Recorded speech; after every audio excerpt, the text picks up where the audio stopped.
यार दोस्तों, आज मैं आपको वश 2 नाम की एक supernatural horror psychological thriller movie की कहानी सुनाने जा रहा हूँ। अगर आपने वश पार्ट 1 नहीं देखा है तो पहले उसे देख लो, तभी ये कहानी अच्छे से समझ आएगी। ये मूवी बहुत अच्छी है, इसे आखिर तक देखना। चलो बिना देर किए कहानी सुनते हैं। फिल्म की शुरुआत वश पार्ट 1 के सीन से होती है। असल में वश मूवी में क्या हुआ था, एक प्रताप नाम का आदमी जो आर्या नाम की एक खुशमिजाज लड़की को वशीकरण करके बहुत टॉर्चर करता था। उसके बाद आर्या के पापा अथर्व प्रताप को अपने ही घर के बाथरूम में बांध देते हैं, लेकिन आर्या ठीक नहीं होती। वो अभी भी उसके वशीकरण के असर में है और हमेशा एक ही एक्सप्रेशन देती हुई हंसती रहती है। अपनी बेटी को इस हाल में देखकर उसके पापा बहुत दुखी होते हैं। उन्हें समझ नहीं आता कि क्या करें। वो हर दिन अपनी बेटी का चेहरा देखकर दुखी होते रहते हैं। 12 साल बाद 2 बहनों को दिखाया जाता है। वे अपने पापा के साथ खुशी खुशी स्कूल जाती हैं। दूसरी तरफ एक और स्कूली लड़की को दिखाया जाता है जो स्कूल बस का इंतजार कर रही है। स्कूल में कई लोग उसे परेशान करते हैं, लेकिन वो किसी को कुछ नहीं कहती। वो बहुत अच्छी लड़की है। बेचारे वो हर दिन अपनी माँ से ये सब कहकर बहुत रोती है। आज भी वो अपनी माँ को बताती है। उसकी माँ उसे हिम्मत देती है और स्कूल भेज देती है। अगले सीन में एक मोटी सी स्कूल गर्ल को दिखाया जाता है। वो भी बहुत अच्छी लड़की है। हर दिन देर से उठती है, भगवान की पूजा करती है और समय पर स्कूल पहुँच जाती है। दूसरी ओर एक ऐसी लड़की को दिखाया जाता है जो हर दिन स्कूल बंक करके एंजॉय करती है। उसके पापा उसे हर दिन वार्निंग देकर स्कूल भेजते हैं कि वो स्कूल से बाहर ना आए। वे सब एक फेमस गर्ल्स स्कूल में पढ़ते हैं। हर दिन की तरह आज भी वे अपनी सहेलियों के साथ खुशी खुशी स्कूल आते हैं, खेलते हैं, गाते हैं और डांस करके एंजॉय करते हैं। अगले सीन में उस स्कूल की प्रिंसिपल को दिखाया जाता है। वो बच्चों से बहुत प्यार करती है और हमेशा उनके साथ खुश रहती है। कुछ देर बाद सभी बच्चे लंच कर रहे होते हैं। एक लड़की पर पानी गिर जाता है तो वो वॉशरूम चली जाती है। बच्चों को खाना बहुत पसंद आता है। वे कुछ भी नहीं छोड़ते और सब खा जाते हैं। खाने के कुछ देर बाद सभी अजीबोगरीब व्यवहार करने लगते हैं। मतलब वे होश में तो होते हैं, लेकिन उन्हें समझ नहीं आता कि वे क्या कर रहे हैं। कुछ डरते हैं, जबकि कुछ इतने टेंशन में होते हैं कि सांस भी नहीं ले पाते।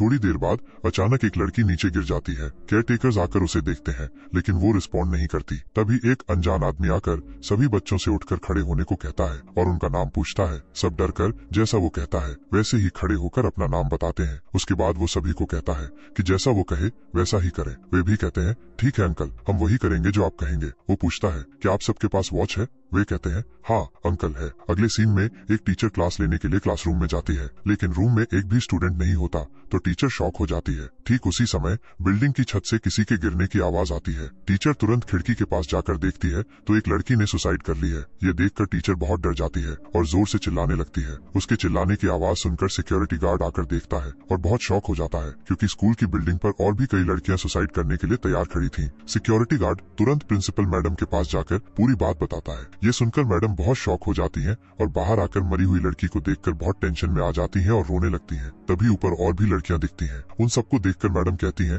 नीचे उतरो, लेकिन कोई नहीं सुनता। वे सब बहुत रोते हुए कहते हैं मैडम हम मरना नहीं चाहते, हमें बिना छुए किसी तरह बचा लीजिए। मैडम कहती हैं ठीक है, पहले तुम लोग नीचे उतरो, और उन्हें बचाने की कोशिश करती हैं, लेकिन बच्चे उनके पास भी नहीं आते। वे कहते हैं अगर आप हमें बचाने की कोशिश करेंगी तो हम यहीं से कूदकर मर जाएंगे। लेकिन वे ये भी कहते हैं हम मरना नहीं चाहते, हम तो बस वही कर रहे हैं जो अंकल ने कहा है। कौन अंकल? प्लीज तुम सब नीचे उतरो। प्रिंसिपल मैडम बहुत रिक्वेस्ट करती हैं, फिर भी कोई नहीं सुनता। तभी सिक्योरिटी गार्ड एक लड़की का पैर पकड़कर उसे पीछे खींचना चाहता है, लेकिन वो नीचे गिरकर मर जाती है। उसी लड़की के बगल में खड़ी एक और लड़की भी उसी तरह कूदकर मर जाती है। ये सब देखकर प्रिंसिपल मैडम को समझ नहीं आता कि आखिर यहाँ क्या हो रहा है। बच्चे इसलिए मर गए क्योंकि सिक्योरिटी गार्ड वहाँ गया था, इसलिए वो उसे बहुत मारती है। यहाँ मौजूद बच्चों की घड़ी का टाइम खत्म हो जाता है और वे सभी एक साथ कूदकर मर जाते हैं। कूदने से पहले वे मैडम से कहते हैं मैडम हम मरना नहीं चाहते, लेकिन मरना पड़ेगा। अगले सीन में आर्य के पापा अथर्व को दिखाया जाता है। वो अपनी बेटी को वशीकरण में देखता रहता है। बेचारे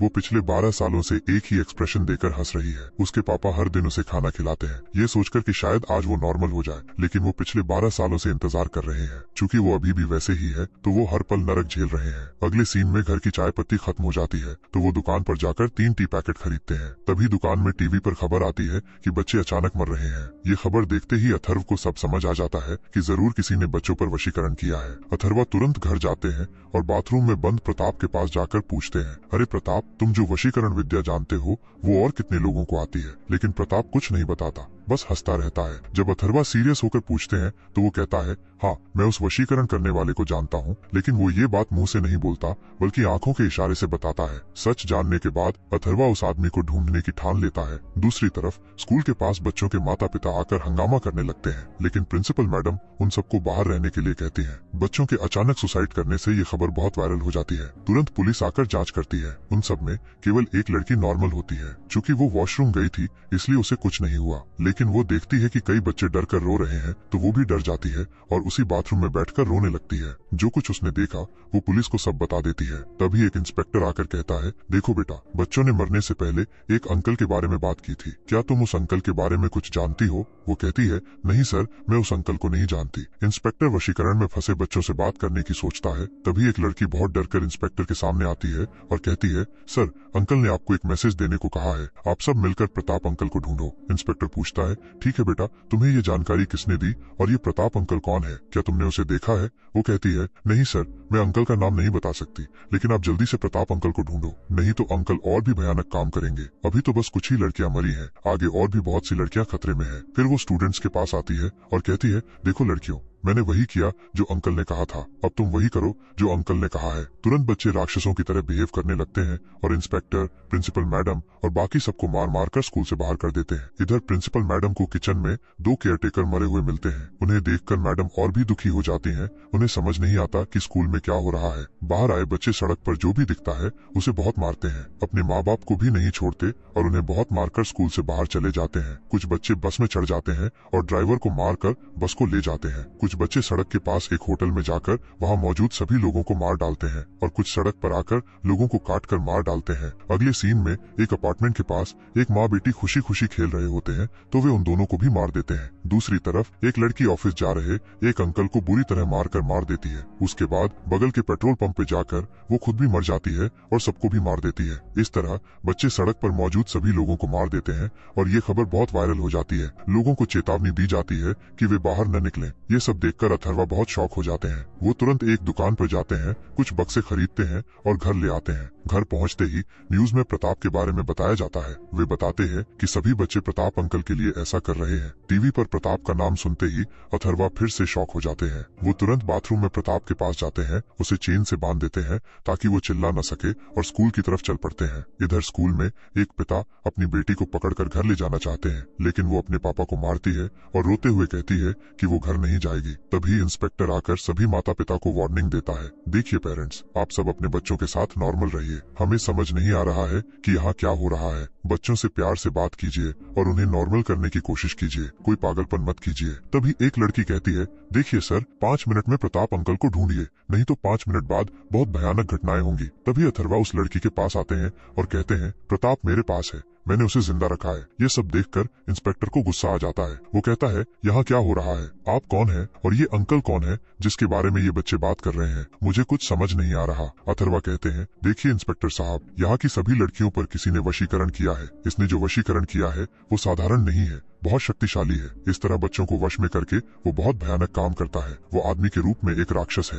वो बच्चों से ऐसा करवाकर मानसिक आनंद लेता है। हम इन बच्चों को कुछ नहीं कर सकते। अगर हम उन्हें पकड़ेंगे तो वे हमें मार डालेंगे या खुद मर जाएंगे। अगर हम उन्हें पकड़कर अस्पताल ले भी जाएं तो कोई फायदा नहीं होगा। अथर्वा की सारी बात सुनने के बाद इंस्पेक्टर को गुस्सा आता है। वो पूछता है, क्या आप हम सबको डराने आए हैं? अथर्वा कहते हैं, नहीं सर, मैं आपको डराने नहीं आया, मैं बस ये बता रहा हूँ कि वशीकरण में फंसे बच्चों को कोई नहीं बचा सकता। तभी प्रिंसिपल मैडम आती हैं और प्रताप के बारे में पूछती हैं। देखिए, जिसे ये बच्चे ढूंढ रहे हैं वो प्रताप मेरे पास जिंदा है, वो भी एक राक्षस है। सुबह से ऐसा ही हो रहा है तो वो जरूर यहीं कहीं होगा और वो उसे ढूंढना शुरू कर देते हैं। तभी बच्चों पर वशीकरण करने वाला अंकल दिखाई देता है। वो बच्चों के बगल में एक कोने में बैठा होता है। वो बाहर आकर कहता है कि जो कुछ हुआ उन सबका कारण मैं हूँ। ये सुनकर सबको उस पर गुस्सा आता है। वो किसी से नहीं डरता और सबको वार्निंग देता है, अब अगर आपने मुझे कुछ भी करने की कोशिश की तो यहाँ मौजूद सभी बच्चे आपको मार डालेंगे और खुद भी मर जाएंगे। वो पुलिस वालों को बाहर जाने को कहता है, लेकिन इंस्पेक्टर बाहर नहीं जाता और बच्चों के पास ही रहता है। अगले सीन में वो उस लड़की के पास आता है और कहता है, ओए लड़की, मैंने तुम्हें क्या कहा था, अगर प्रताप अंकल के बारे में जानकारी मिले तो उसके बाद क्या करना है, मैंने बताया था ना, फिर तुमने क्यों नहीं किया और उसे मारता है। ये देखकर प्रिंसिपल मैडम उसे बहुत डांटती हैं। तुरंत वो एक चाकू लेता है और उस लड़की को देकर कहता है, अपनी कलाई काटो। वो जैसा कहता है वो वैसा ही करती है, फिर भी उसे थोड़ा भी दर्द नहीं होता। वो कहता है, रुको मत, काटते रहो। वो भी लगातार काटती रहती है। ये सब देखकर उसके माता पिता बहुत दुखी होते हैं, लेकिन वे कुछ नहीं कर पाते। वो वहीं बैठकर बहुत खुश होता है। तभी उस बच्ची की माँ आकर उसके पैर पकड़कर विनती करती है, फिर भी वो उस बच्ची को नहीं छोड़ता। यह सब देखकर इंस्पेक्टर को बहुत गुस्सा आता है और वो उसे गोली मारकर मार देना चाहता है, लेकिन तभी दूसरी लड़की आकर इंस्पेक्टर को चाकू से मार देती है। वो राक्षस इंस्पेक्टर के पास आता है और कहता है, अरे मैंने कहा था ना, अगर किसी ने मुझ पर हमला करने की कोशिश की तो ये बच्चे तुम्हें मार डालेंगे, इसलिए मुझ पर हमला मत करना। इधर वो लड़की कलाई काट कर मर जाती है। उसके माता पिता बहुत रोते हैं। अब वो राक्षस वहाँ मौजूद सभी बच्चों के माता पिता को बाहर जाने को कहता है, लेकिन कोई भी बाहर नहीं जाता और वहीं खड़ा रहता है। बेचारे, वो लड़की अपनी कलाई काट कर मर गई। ये देखकर अथर्वा को बहुत दुख होता है, लेकिन वो अपना दुख किसी को नहीं दिखाता।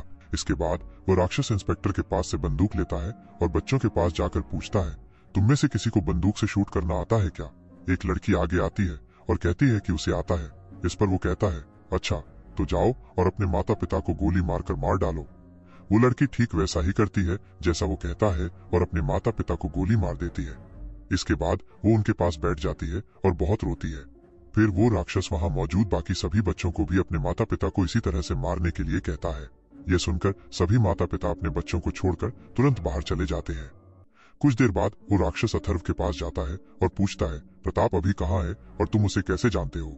तब अथर्वा अपनी जिंदगी की पूरी कहानी बताते हैं। एक दिन जब मैं अपनी बेटी के साथ एंजॉय करने गया था तो प्रताप ने मेरी बेटी को देखा और वशीकरण कर दिया। उस दिन से मेरी बेटी बहुत अजीब व्यवहार करने लगी। तभी वो हमारे घर आया और मेरी बेटी और मेरे परिवार को बहुत टॉर्चर किया, इसलिए मैंने उसे एक कमरे में बंद कर दिया और बांध दिया। वो पिछले 12 सालों से उसी कमरे में नरक झेल रहा है। ये सुनकर उस राक्षस को बहुत दुख होता है। असल में वो प्रताप का भाई है। उसका भाई 12 साल से गायब था, इसलिए वो उस दिन से आज तक उसे ढूंढ रहा था। अब जब उसे पता चलता है कि प्रताप अथर्वा के पास है तो वो बहुत खुश होता है, लेकिन अथर्वा प्रताप को देने से बिल्कुल मना कर देते हैं। अरे तुम्हें जो करना है कर लो, मैं तुम्हें तुम्हारा भाई बिल्कुल नहीं दूंगा। अगर तुम मुझे मारना चाहते हो तो मार दो, क्योंकि मैं मौत का इंतजार कर रहा हूँ। अपनी बेटी को इस हाल में देखने से बेहतर है कि मैं मर जाऊं और तुम कुछ भी करो। आखिर में इस शहर को जला दो या मुझे जला दो, मैं प्रताप को बिल्कुल नहीं छोड़ूंगा। यह सुनकर वो बहुत दुखी होता है। तब अथर्वा उसे एक मौका देते हैं। अरे अगर तुम मेरी बेटी को वशीकरण से बाहर निकालोगे तो मैं प्रताप को छोड़ दूंगा। जब वे दोनों बात कर रहे होते हैं तो एक लड़की चीखती है। ये देखकर उसे बहुत गुस्सा आता है और वो उसे सांस लेना बंद करने को कहता है। वो लड़की भी जैसा वो कहता है वैसा ही करती है और सांस लेना बंद कर देती है। थोड़ी देर बाद वो लड़की वहीं मर जाती है। फिर भी अथर्व का दिल नहीं पिघलता। वो सिर्फ अपनी बेटी के लिए जी रहा है, इसलिए उसे फर्क नहीं पड़ता कि कितनी लड़कियां मर रही हैं। वो तुरंत उस राक्षस के पास आता है और कहता है, तुम्हारा भाई भी ऐसे ही मरेगा, और घर जाने की सोचता है। लेकिन वो अथर्वा की मदद करने को तैयार हो जाता है। वो तुरंत स्कूल प्रिंसिपल को बुलाता है और 2 स्कूल बसें अरेंज करने को कहता है। वो भी जैसा कहता है वैसा ही करती है। बच्चों को ले जाने से पहले वो प्रिंसिपल से कुछ बातें कहता है। देखिए मैडम, हम कुछ देर के लिए बाहर जा रहे हैं। अगर आप या पुलिस हमारे पीछे आए तो हम सबको मार डालेंगे। दूसरी तरफ पुलिस वालों ने पहले ही स्कूल बसों में ट्रैकर लगा दिया होता है। अब वो राक्षस बच्चों को लेकर बस में अथर्व के घर की तरफ जाता है। रास्ते में एक लड़की एक लड़के को पत्थर से मारकर मार देती है। तुरंत वो उस लड़की को बुलाता है और बस में चढ़ने को कहता है, लेकिन वो बहुत डर जाती है और बिना बस में चढ़े चली जाती है। बस में जाते हुए अथर्वा उससे कुछ सवाल पूछते हैं। अरे 12 साल बाद तुम अपने भाई को ढूंढने क्यों आए? वो बताता है कि असल में उसे बचपन से ही अपने भाई प्रताप से बहुत प्यार था, इसलिए जब से उसका भाई गायब हुआ तब से वो उसे ढूंढ रहा है। असल में प्रताप एक बार पहले भी ऐसे ही गायब हुआ था, लेकिन फिर वापस आ गया था। वो सोचता था कि वो मंत्र सीखने के लिए गया होगा। वो तुरंत प्रताप के घर जाकर उसे ढूंढता है, लेकिन वो नहीं मिलता। इससे वो बहुत फ्रस्ट्रेट हो जाता है, इसलिए वो ऐसे छोटे बच्चों पर वशीकरण करता है। क्योंकि उसे और कोई रास्ता नहीं दिखता, इसलिए उसे ऐसा करना पड़ता है। वो अथर्वा को ये सब बताता है। बस में जाते हुए वो फिर से एक लड़की को नीचे कूदकर मरने को कहता है। वो भी जैसा कहता है वैसा ही करती है और नीचे कूदकर मर जाती है। ये सब देखकर अथर्वा कहते हैं, अरे तुम और तुम्हारा भाई मिलकर इतनी लड़कियों पर वशीकरण क्यों करते हो? तब वो सच बताता है, हमें लड़कियों पर वशीकरण करना बहुत पसंद है, क्योंकि वे वही करती हैं जो हम कहते हैं। हम उनसे जो भी करने को कहते हैं वे करती हैं। अगर हम उन्हें मरने को कहते हैं तो वे मर जाती हैं। कोई भी काम हो वे करती हैं, इसलिए हम उन्हें खिलौने बनाकर खेल सकते हैं। थोड़ी देर बाद वे अथर्वा के घर पहुंच जाते हैं। वो राक्षस कुछ बच्चों को बाहर सिक्योरिटी के तौर पर रखता है और कुछ बच्चों को लेकर अंदर चला जाता है। अथर्वा ऊपर जाते समय अपनी वॉच में कुछ ऑन करते हैं। वो ऊपर जाकर देखता है तो आर्य दिखती है, लेकिन उसका भाई प्रताप उस कमरे में नहीं होता। असल में अथर्वा कहते हैं कि वो आर्या को नॉर्मल करने के बाद ही प्रताप को दिखाएंगे। वो भी कहता है मैं अपने भाई को देखने के बाद ही तुम्हारी बेटी को वशीकरण से बाहर निकालूंगा। ठीक है, अथर्वा कहते हैं और बाथरूम में बंधे प्रताप को दिखाते हैं। प्रताप को देखकर उसे बहुत गुस्सा आता है क्योंकि उसे इतनी बुरी तरह से बांधा गया होता है। फिर भी वो ये जानकर थोड़ा शांत हो जाता है कि उसका भाई जिंदा है। वो अथर्व से किए गए वादे के मुताबिक आर्य को नॉर्मल करने की कोशिश करता है। वो आर्य का चेहरा देखकर बहुत शॉक हो जाता है क्योंकि वो 12 साल से हंस रही होती है। वह उसे नॉर्मल करने की कोशिश करता है। देखो अथर्वा, क्या मेरे भाई ने तुम्हें कुछ दिया था? वो कहता है नहीं, कुछ नहीं दिया था। नहीं, अच्छे से याद करो, उसने जरूर कुछ दिया होगा। अथर्वा बहुत देर तक सोचते हैं। हाँ, 12 साल पहले जब मैं अपने परिवार के साथ बाहर गया था तब तुम्हारा भाई मिला था। हम चाय पी रहे थे तो मेरे पास चेंज नहीं था। उसने मुझे 10 रुपए दिए थे तो तुरंत जाके 10 रुपए लाओ और मेरे भाई को दो। लेकिन अथर्वा के पास 10 रुपए नहीं थे। वो तुरंत घर में जाकर छिपे हुए 10 रुपए निकालते हैं और प्रताप के हाथ में रखकर कहते हैं अरे 12 साल पहले तुमने मुझे जो 10 रुपए दिए थे वो लो, और उसके हाथ में रख देते हैं। उसके बाद वो उस राक्षस के पास जाकर कहते हैं देखो, मैंने वही किया जो तुमने कहा था, 10 रुपए दे दिए, अब मेरी बेटी को नॉर्मल करो। वो कहता है देखो अथर्वा, जैसे ही तुमने 10 रुपए वापस दिए तुम्हारी बेटी नॉर्मल हो गई। ये सुनकर अथर्वा बहुत खुश होते हैं और उसके पास जाकर बहुत रोते हैं। थोड़ी देर बाद वो सच में नॉर्मल हो जाती है और उसे जो कुछ हुआ था वो सब याद करके बहुत रोती है। जब उसे प्रताप दिखता है तो वो उसे मारना चाहती है, लेकिन अथर्वा उसे ले जाते हैं। इधर वो अपने भाई प्रताप के पास जाके उसका लॉक खोलता है। प्रताप ठीक से बोल नहीं पाता क्योंकि अथर्वा ने उसकी जबान काट दी थी। ये सच जानने के बाद उसका भाई अथर्वा को पकड़कर बहुत मारता है। तुमने मेरे भाई को इतना टॉर्चर किया और उसकी जबान भी काट दी। वो उसे और उसकी बेटी आर्या को मार डालना चाहता है। वो आर्य को बहुत मारता है और पैर से कुचलता है। अथर्वा को बहुत गुस्सा आता है और वो अपनी वॉच का बटन दबाता है। बटन दबाते ही घर में लगे साउंड बॉक्स से बहुत तेज आवाज आती है। इससे सबकी कान के पर्दे फट जाते हैं और वे नीचे गिर जाते हैं। अथर्वा उसे भी बांध देते हैं और अपने भाई प्रताप के पास पटक देते हैं। उसकी भी जबान काट देते हैं और दोनों को बांध देते हैं। अगले दिन इंस्पेक्टर और प्रिंसिपल अथर्वा के घर आते हैं और जो हुआ उसके बारे में बात करते हैं। इंस्पेक्टर उन दोनों को जेल में डालना चाहता है, लेकिन अथर्वा उन्हें भेजने से मना कर देते हैं। वो इंस्पेक्टर से कहते हैं मैं उन दोनों को अपने पास रखूंगा और हर दिन टॉर्चर करूंगा। ये सुनकर इंस्पेक्टर कुछ नहीं कहता और वहाँ से चला जाता है। फिर अथर्व अपनी बेटी आर्य के पास आते हैं और उसे पीने के लिए जूस देते हैं। इस बार वो अपने हाथों से जूस पीती है। ये देखकर अथर्वा बहुत खुश होते हैं क्योंकि वो धीरे धीरे नॉर्मल हो रही है। अगले सीन में बाथरूम में बंद वे दोनों बहुत जोर से चिल्लाते और रोते रहते हैं। दोस्तों, यहीं पर वाश लेवल 2 खत्म होती है। आपको ये मूवी कैसी लगी कमेंट करके जरूर बताएं और चैनल को सब्सक्राइब करना न भूलें।